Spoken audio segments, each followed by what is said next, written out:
Good afternoon, conference. Well, veterans, eh? This is something we're all going to agree on. Closer to the mic, Pete. I need to put my specs. Ladies and gentlemen, my name is Pete Muswell. I'm the chairman of Islington and Hackney branch, and I stood in Islington. It's the heartland of champagne socialism. And that's where I was born and bred, and where you could stick a red rosette on a wheelbarrow and it'd get elected. And that's me. I think that was the 2015 election. I stood against that delightful Emily Thornberry person in the last two general elections. Remember her tweet of shame? She's the lady that said recently on Question Time that she wants to go to Brussels to negotiate a better deal and then come back and campaign to remain against her own deal. It's just ridiculous. You couldn't make it up. It's typical Labour, isn't it? Anyway, look, against such massive odds, I'm often asked why I even bother fighting for an election when I know I'll never get elected in Islington. Well, I served 16 years in an airborne Territorial Army Signals Regiment. And just so you know, that's the Royal Corps of Signals flag, and this is the flag of the Airborne Forces. So, although I was a para-qualified, I wasn't in a parachute regiment. So anybody that was non-parachute regiment, but jumped out of aeroplanes, as I did, could wear that. I served 16 years in that regiment because I believe in serving my country, and it's not in me to quit. Thank you. See, I also firmly believe that someone has to stand up for the ordinary, decent people of this country. The ordinary, hard-working people. You know, the people that Labour have forgotten and they used to represent, and the people that the Tories have just completely neglected. Now, this is only my second time speaking at conference, and only a few of you will know me. So before I come on to speak about some veterans' issues, I would like, if I may, with your permission, to tell you a little bit about me and why I joined UKIP and why I'm sticking with UKIP. Now, I'm just an ordinary London lad. I came from a broken home, got into a grammar school and secured an engineering apprenticeship with BT. 18 years later, in 1989, I started my own consultancy advising city clients on business communications technology. And over the past 15 years or so, I've travelled the world teaching foreign law enforcement and intelligence agencies how to use technology to identify, track and apprehend terrorists. Now, as a young BT engineer back in the early 80s, I had a job to install a couple of fax lines in the brand new office of a brand new party called the SDP. Remember them? Well, there I was. This chap came up to me and he said, have they offered you a cup of tea, lad? I went, no, they haven't. I'd love one. Came out with this lovely cup of tea. Well, let me tell you, that simple act of kindness got them my vote for the next 35 years.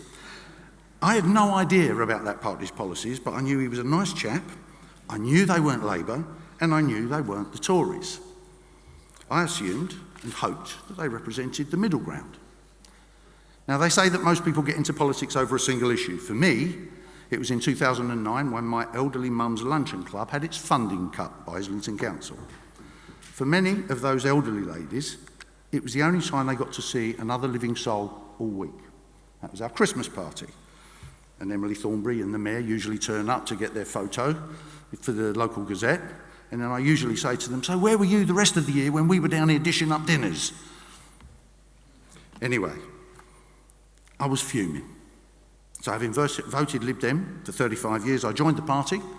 And I stood in 2010 local elections, first time I'd ever been involved in politics. I was only 200 votes shy of getting elected.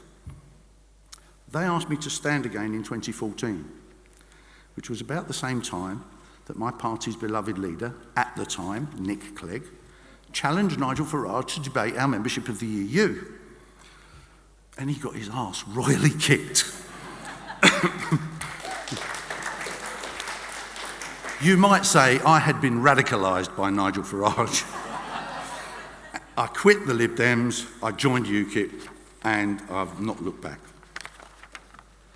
See, after watching those TV debates, I now understood how mass, uncontrolled migration had been hurting the very poorest people across the whole of Europe, forcing them to compete with each other for the lowest paid jobs in a race to the bottom, where the rich always win and the poor always lose.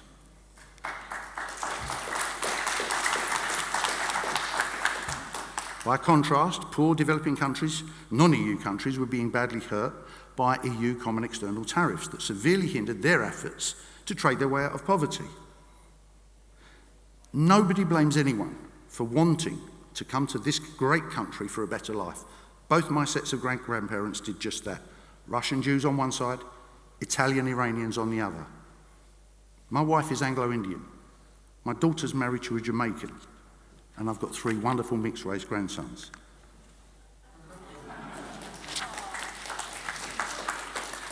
Or as I like to call them, my grand thugs. Now look, I'm not interested in the colour of somebody's skin or where they came from, just the content of their heart. And to be sure that when we allow people to settle in this country, they want to embrace our culture, not change it.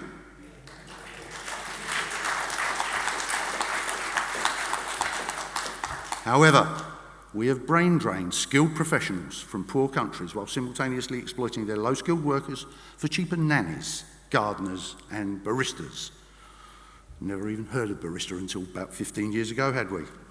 As a result, we've overburdened our schools, our housing, NHS and welfare services, neglecting the very people whose taxes paid for it all in the first place. Well, I'm sorry, it's just plain wrong.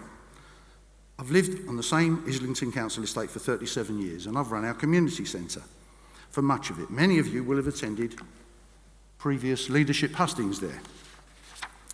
Tragically, the first 2 stabbings of 2018 took place in the early hours of New Year's Day, right next door to that centre. London's Mayor Carnage says that knife crime is just part and parcel of living in a big city. What a disgusting defeatist attitude. It's unacceptable.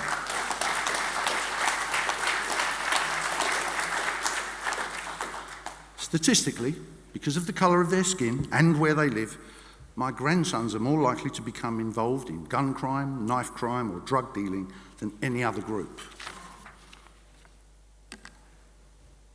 Oh, wrong slide. Go back, go forward. I must have done too many. Oh. I'm getting ahead of myself. Over my dead body, am I going to allow those boys to go off the rails? It's not going to happen. But this is what happens when councils try to cram more flats onto poor estates already overcrowded through overdevelopment. Therefore, with so many kids from poor families turning to crime, our little community group started to organise ways to help keep the kids off the streets and away from the gangs. We organised some free taekwondo lessons to keep the kids off the street. We subsidised the classes. We did some community events, quite a lot of them actually. And with so much inner city poverty, we began to try and get a food bank up and running. On Christmas Eve 2017, 1 week before those stabbings that I mentioned earlier, we held our first trial run of the Finsbury Food Bank. I couldn't believe how many people turned up to take advantage of the donations that we had. I'll never forget one of them. I'd known this young girl since she was a kid. She was in the same nursery class as my oldest son. She came in there with her own 2 little children then. She was a single mum. And she cried on my shoulder and said, "Pete, you don't know what a difference this has made to us." Now look, I'm a big, rough, tough, hairy-arsed ex-para. I've jumped out of aeroplanes and I've abseiled out of helicopters. That is actually me.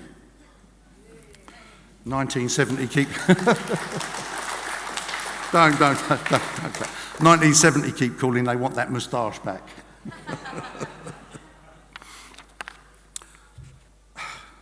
I don't mind admitting that young lady made me cry. She did bring a tear to my eye. Conference with so many poor families struggling to survive. Many are driven to use the food banks. Some even end up on the streets, like many of our brave veterans. These are just some of the reasons why, without UKIP, I'd be politically homeless. This is also why I want to see a united UKIP, where all our members work together towards rebuilding Britain in line with our shared vision.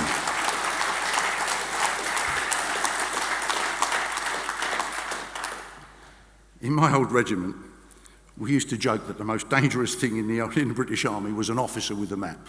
OK, chaps, follow me, I know where we're going. Oh, sorry, wrong way, got the map the wrong way round. Now, I've got to tell you, we were wrong. The most dangerous thing for the British Army is actually a Westminster politician. Yeah. Folks, successive governments, Conservative and Labour, have let down our armed forces, both when on active service and when they return home as veterans. Frankly, whenever I put on my veteran's lapel badge, I feel a bit of a fraud. I've never seen action or fired a shot in anger. I was only in the Territorial Army. But through my community work, I've gained a real understanding of the issues facing some of our veterans when they return home. Many of our bravest citizens are being left to fend for themselves after years of loyal service. But surely it's a nation's duty to properly look after those who have sacrificed so much for their country.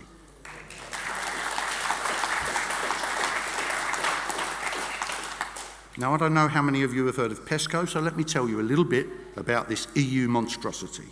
In effect, it's the European army that Nick Clegg tried to convince us was a dangerous fantasy during that TV debate back in 2014. Well, his dangerous fantasy is now a dangerous reality. It's one that undermines Britain's independent defence capability. It's an outrage, plain and simple. Of course, Remainers claim that the EU has been responsible for peace we've enjoyed for 80 years.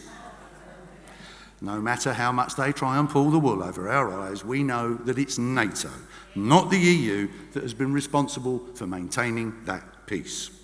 In 1990, the UK had 305,000 servicemen and women available to defend our nation.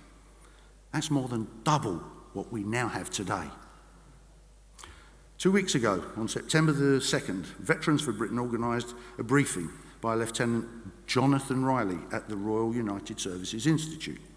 His speech was entitled, "The Defence Threat from Hidden EU Deals." Let me just quote you, if I may, a few points from his speech. "The defence of any country and the means to conduct that defence are essential attributes of sovereignty. Sovereignty cannot be delegated, relegated, or divided. It is if it's lost. This is the first and most essential factor in understanding why handing control of our national defence to the EU is a catastrophic risk. If we hand over our defence, we risk losing our sovereignty and ceasing to be a country at all."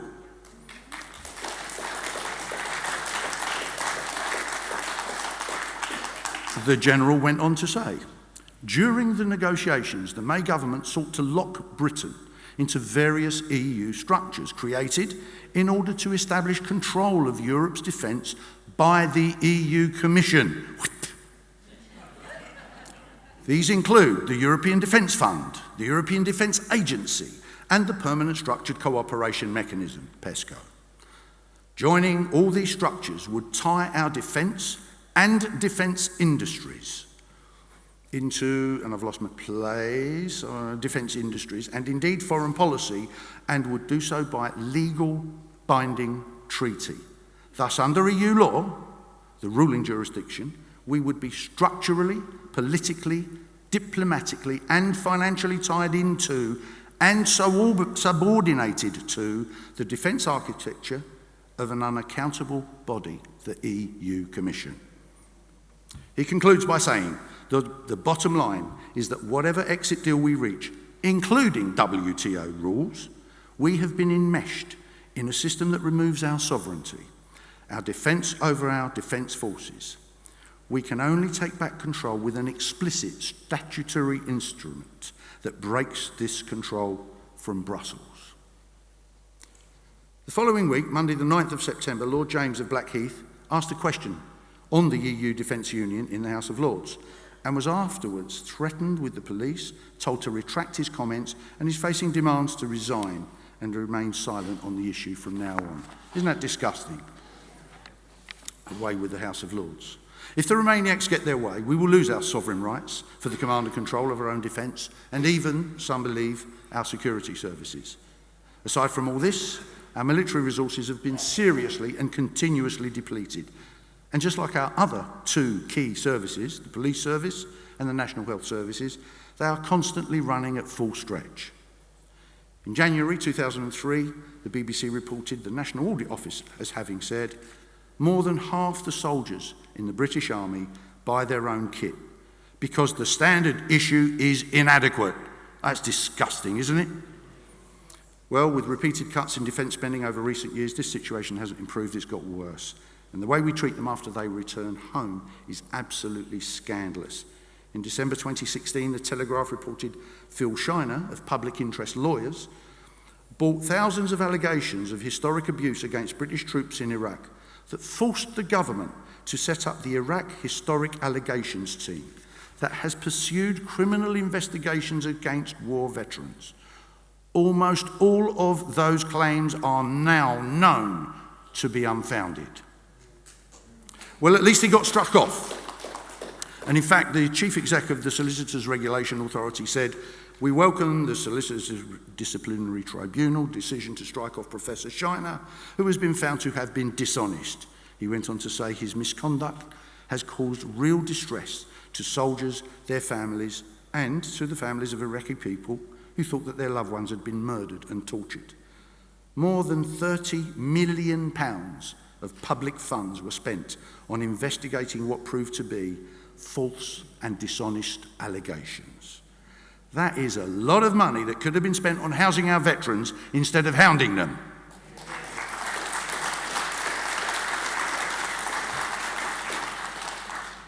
But folks, we've got soldiers served in Northern Ireland being investigated now for actions taken over 35, 40 years ago. And all the while, known IRA members suspected of sectarian killings have been given letters of comfort to say that they would not be prosecuted.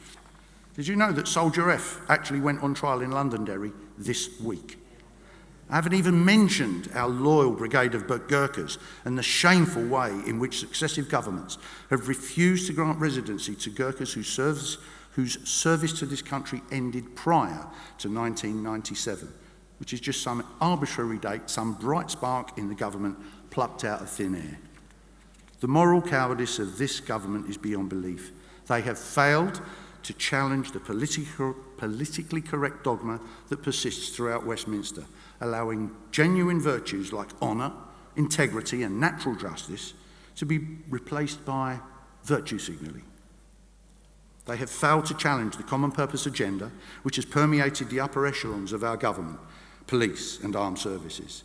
And they have failed, woefully failed, to properly support veterans who return home from active service and receive little or no help finding work, getting housing, or dealing with mental health issues like PTSD. Well, folks, Richard Brain, our new leader, is absolutely right when he says that we already have an excellent manifesto. In fact, it's so good that Nigel was named his new party after just one of our policies.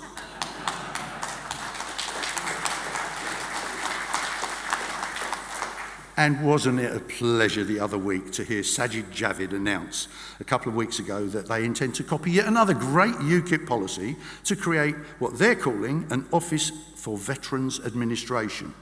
It's almost identical to our manifesto pledge to create a Veterans Administration Department, headed up by a minister, to bring together all veteran-related issues and services under one department to ensure that our servicemen and women get the care and support they need after they have left service. Well, they say that imitation is the serious form of flattery, so thank you very much, Saj.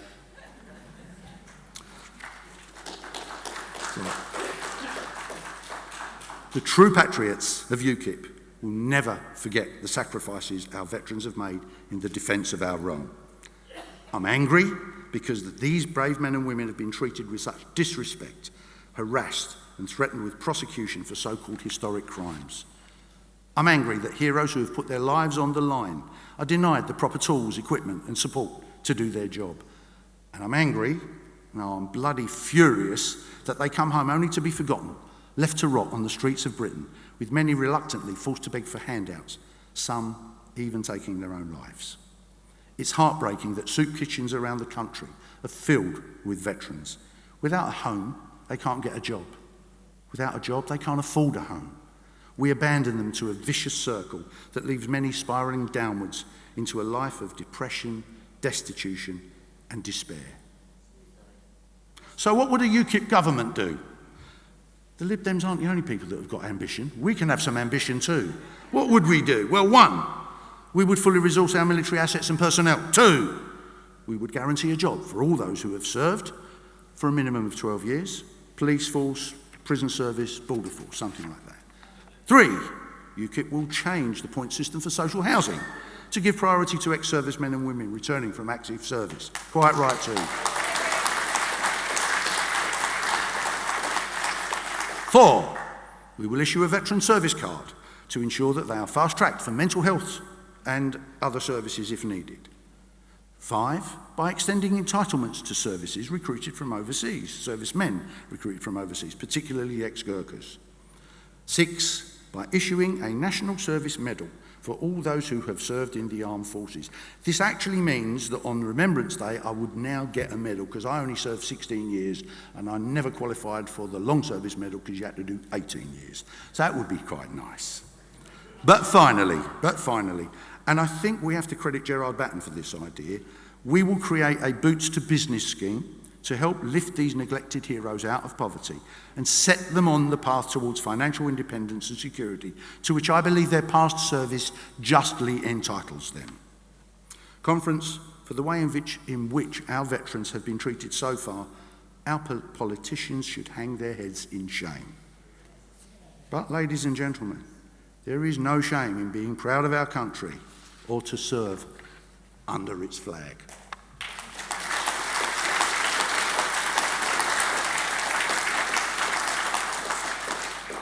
UKIP will always proudly support our veterans and honour their courage and sacrifice. Guided by our core principles of moral integrity, rectitude and brutal honesty, we will never abandon them as our political class have abandoned them. We will continue to fight for the same fundamental rights that generations of brave servicemen and women have fought and died for. Freedom of thought, of word and of deed, with democracy and justice for all. UKIP stand alongside our veterans in a battle for an independent Britain, a Britain that can forge its own path to a brighter, stronger, more prosperous future for all its citizens. This is what UKIP means when we talk about British values. We will always be here to expose the cowardice and betrayal of politicians who fail to honour our military covenant or to stand up for the ordinary, decent, hard-working people of this great nation. A decent nation does not betray its finest citizens. And UKIP will never forget those who have given their all in defence of this great country.